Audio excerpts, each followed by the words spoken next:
Με τόση ζέστη σήμερα είστε εδώ πέρα. Λοιπόν, όλους τους θεατές, όλους τους αθλητές, τα Golden Clubs Τρίπολης με χαρά σας παρουσιάζουν έναν αθλητή πρότυπο, ένα υγιές πρότυπο για όλα τα παιδιά, για όλους μας, έναν άνθρωπο που μπορεί να μας διδάξει ότι με σκληρή δουλειά έχουν επιτυχίες. Είναι μακράν ο καλύτερος αθλητής του χώρου μας και δεν ξέρω μετά πόσα χρόνια θα βγει κάποιος αντίστοιχος.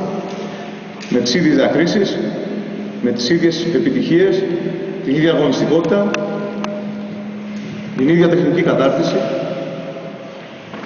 αλλά και το ήθος του. Το ήθος του και εντός και εκτός ring. Τώρα στην αρχή θα σας πει 2-3 λόγια ο Μιχάλης, θα μιλήσει στους αθλητές και σε όλους μας και θα πει κάποια πράγματα όσον αφορά την προπόνησή του, όσον αφορά τη διατροφή και ύστερα θα ξεκινήσουμε προπόνηση. Το πρόγραμμά μας περιλαμβάνει και κάποιες επιδείξεις. Γύρω στις 6.30 θα κάνουμε ένα διάλειμμα να γίνουν κάποιες επιδείξεις και θα έχουμε ένα δεκάλεπτο με τέταρτο περίπου χρόνο να φωτογραφηθείτε όλοι, να σας δώσει αυτόγραφο ο Μιχάλης και οι φωτογράφοι μας να μας κάνουν τις φωτογραφίες μετά. Λοιπόν, θα ήθελα από όλους ένα χειροκρότημα για τον Μιχάλη. Μιχάλη!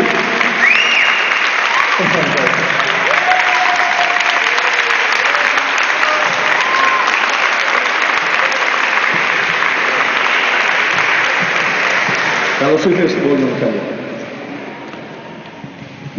Λοιπόν, καλησπέρα και από μένα. Ευχαριστώ πάρα πολύ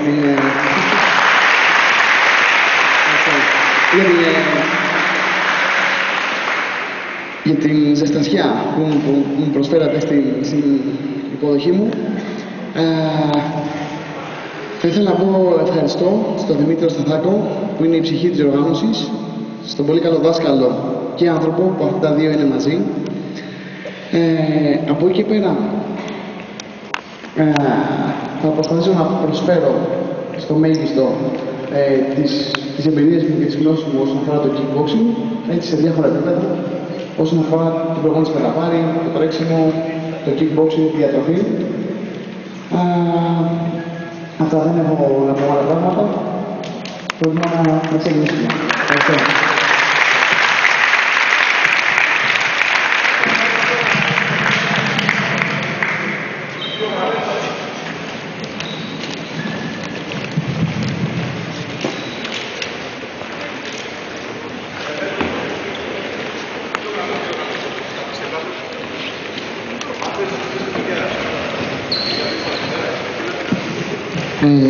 Θα ήθελα να πω στον κόσμο που ήρθε ότι θα κάνουμε ένα σεμινάριο ουσιαστικά κατά βάση για τα παιδιά εδώ.